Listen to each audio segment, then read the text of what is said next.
সংবাদ সবাইকে স্বাগত জানাচ্ছি। আমি ফিরোজ তোহা। শুরুতেই সংবাদ শিরোনাম। শুরুতেই জানাবো এই মুহূর্তে হাতে পাওয়া সর্বশেষ গুরুত্বপূর্ণ সংবাদ। বিএনপির মহাসচিব মির্জা ফখরুল ইসলাম আলমগীর বলেছেন, ফ্যাসিস্ট আওয়ামী সরকার তাদের সব অপকর্মকে আড়াল করতেই জুলুমের মাত্রা বৃদ্ধি করেছে। অপরাধ না করেও মিথ্যা মামলায় আসামি হওয়া, গ্রেপ্তার হওয়া এবং কারাগারে যাওয়া এখন নিয়মে পরিণত হয়েছে। এবারে জানাবো ছাত্রলীগ নেতার ভিডিও ভাইরালের পর কমিটি বিলুপ্ত। বরগুনার তালতলী উপজেলায় ছাত্রলীগের সাধারণ সম্পাদক এইচ.এম. মিনহাজুল আবেদিন মিঠুর সঙ্গে এক নারীর আপত্তিকর ভিডিও ভাইরাল হওয়ার পর উপজেলা ছাত্রলীগের কমিটি বিলুপ্তি ঘোষণা করা হয়।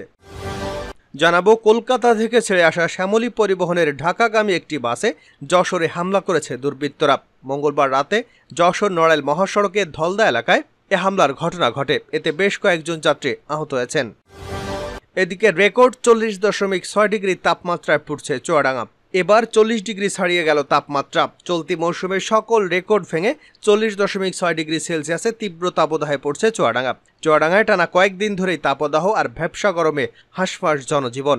দিনে ও রাতে ভ্যাপসা গরম অনুভূত হচ্ছে। বৃষ্টি না হওয়া পর্যন্ত কমবে না তাপমাত্রা। জানিয়ে দেব, বিএনপিকে স্বাধীনতা বিরোধী সন্ত্রাসী অপশক্তি বলে আখ্যায়িত করেছেন আওয়ামী লীগের সাধারণ সম্পাদক ওবায়দুল কাদের। তিনি বলেন, বিএনপি সহ স্বাধীনতা বিরোধী সন্ত্রাসী সব অপশক্তিকে প্রতিহত করব। যারা আমাদের বিজয়কে সংহত করার প্রতিবন্ধক, তাদেরকে পরাজিত করব। আমাদের লড়াই এগিয়ে নিয়ে যাব। এবং সর্বশেষ জানাবো আন্তর্জাতিক সংবাদ। ইসরায়েল ইরান উত্তেজনা, যে সতর্ক বার্তা দিল চীন। ইসরায়েল ও ইরান উত্তেজনা এখন চরমে পৌঁছেছে। মধ্যপ্রাচ্যের এই উত্তেজনা নিয়ে সতর্ক বার্তা দিয়েছে চীন। গত 13 এপ্রিল প্রতিশোধমূলকভাবে ইসরায়েলে ড্রোন ও ক্ষেপণাস্ত্র হামলা চালায় ইরান। তাৎক্ষণিকভাবে বিশ্বজুড়ে নেতারা এর নিন্দা জানালেও চীন নিন্দা জানায়নি। তবে তারা উত্তেজনা প্রশমিত করতে সংযত আচরণ প্রদর্শনের আহ্বান জানিয়েছেন। চীন বলেছে, তারা বিশ্বাস করে ইরান তার সার্বভৌমত্ব ও মর্যাদাকে রক্ষা করে পরিস্থিতি ভালোভাবেই সামাল দিতে সক্ষম। শুধু তাই নয়, তারা মধ্যপ্রাচ্যে আরও উত্তেজনা এড়াতেও সক্ষম।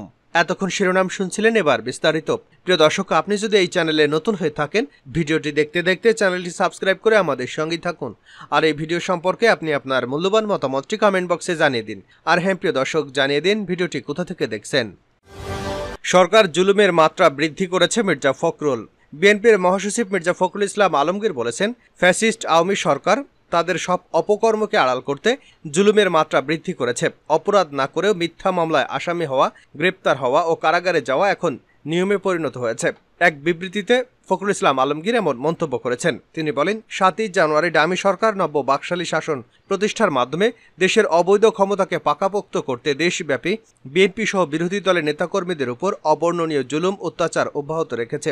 তিনি আরও বলেন, দেশের মানুষ নিত্যপণ্য মূল্যের ঊর্ধ্বগতিতে যখন দিশেহারা, তখন দখলদার আওয়ামী সরকার বিএনপি সহ বিরোধী দলের শীর্ষ নেতাদের নতুন করে মিথ্যা মামলায় আটক সহ আদালতকে দিয়ে সাজা প্রদান ও জামিন নামঞ্জুরের মাধ্যমে কারান্তরীণের অমানবিক খেলায় বেপরোয়া হয়ে উঠেছে। ক্ষমতাসীনদের নির্মম আচরণ, দৌরাত্ম্য এবং দাপটে মানুষ এখন উদ্বেগ উৎকণ্ঠার মধ্যে দিনাতিপাত করছে।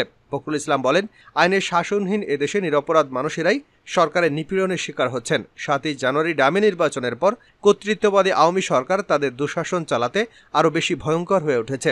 তবে এই শ্বাসরুদ্ধকর পরিস্থিতির অবসান ঘটাতে সংগ্রামী জনগণ ঐক্যবদ্ধভাবে আন্দোলন সংগ্রাম চালিয়ে যেতে দৃঢ়প্রতিজ্ঞ। ছাত্রলীগ নেতার ভিডিও ভাইরালের পর কমিটি বিলুপ্ত। বরগুনার তালতলী উপজেলায় ছাত্রলীগের সাধারণ সম্পাদক এইচ.এম. মিনহাজুল আবেদিন মিঠুর সঙ্গে এক নারীর আপত্তিকর ভিডিও ভাইরাল হওয়ার পর উপজেলা ছাত্রলীগ কমিটি বিলুপ্তি ঘোষণা করা হয়েছে।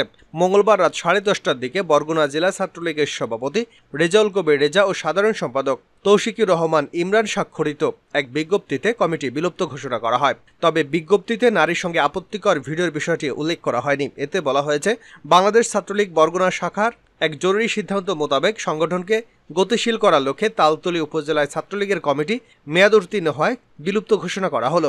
জানা গেছে, গত শুক্রবার মিনহাজুল আবেদিন মিঠুর সঙ্গে ওই নারীর অন্তরঙ্গ ভিডিও সামাজিক যোগাযোগ মাধ্যমে ভাইরাল হয়। 1 মিনিট 4 সেকেন্ডের ওই ভিডিওতে দেখা যায় মিঠু ওই নারীর সঙ্গে বেশ অন্তরঙ্গ অবস্থায় সময় কাটাচ্ছেন। এই ভিডিও ভাইরাল হওয়ায় ক্ষোভ বিরাজ করছে তৃণমূল ছাত্রলীগ নেতাকর্মীদের মধ্যে।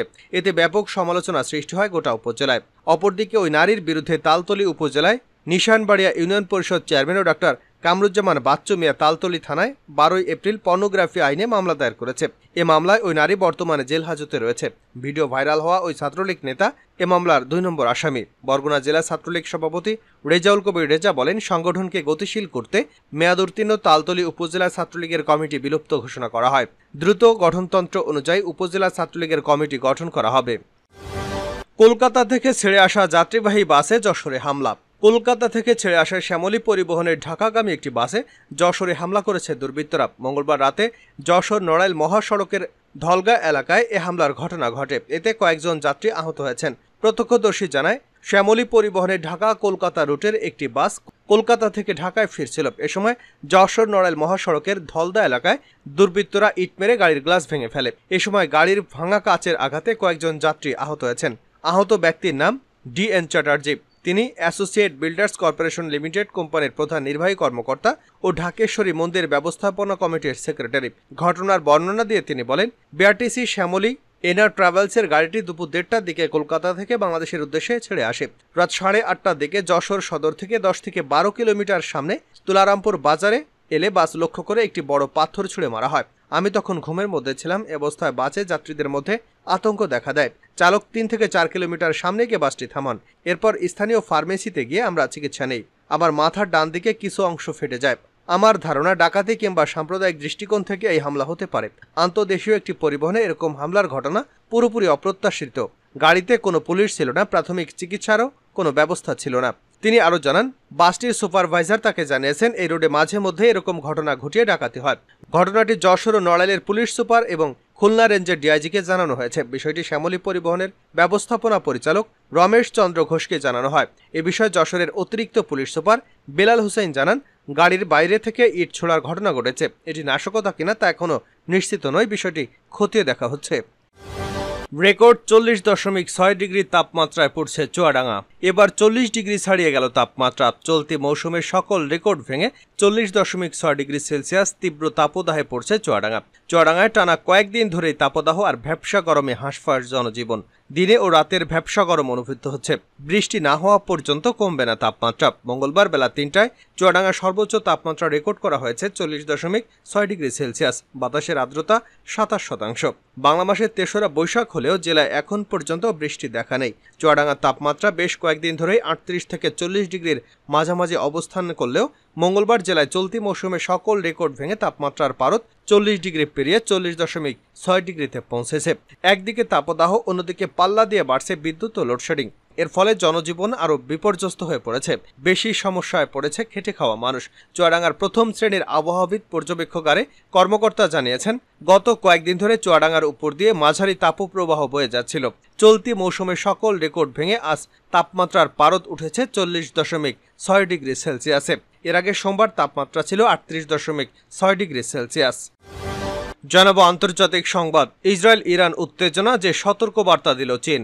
ইসরায়েল ও ইরান উত্তেজনা এখন চরমে পৌঁছেছে। মধ্যপ্রাচ্যের এই উত্তেজনা নিয়ে সতর্কবার্তা দিয়েছে চীন।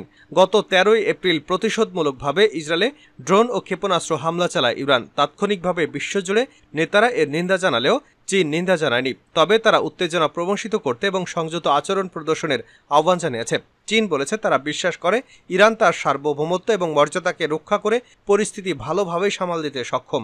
শুধু তাই নয়, তারা মধ্যপ্রাচ্যে আরও উত্তেজনা এড়াতে সক্ষম। উল্লেখ্য, গত 1 এপ্রিল সিরিয়ার রাজধানী দামেস্কে অবস্থিত ইরানের কনসুলেটে ভয়াবহ হামলা চালায় ইহুদিবাদী ইসরায়েল। এতে ওই ভবনটি ধ্বংসস্তূপে পরিণত হয়। কুদস ফোর্সের senior commander brigadier general Mohammad Reza Zahedi সহ নিহত হন কমপক্ষে 7 জন। এর বদলা নিতে 13 এপ্রিল ইসরায়েলে ড্রোন ও ক্ষেপণাস্ত্র হামলা চালায় ইরান। এর পরিপ্রেক্ষিতে চীন ওই মন্তব্য করেছে। এই খবর দিয়েছে বার্তা সংস্থা রয়টার্স।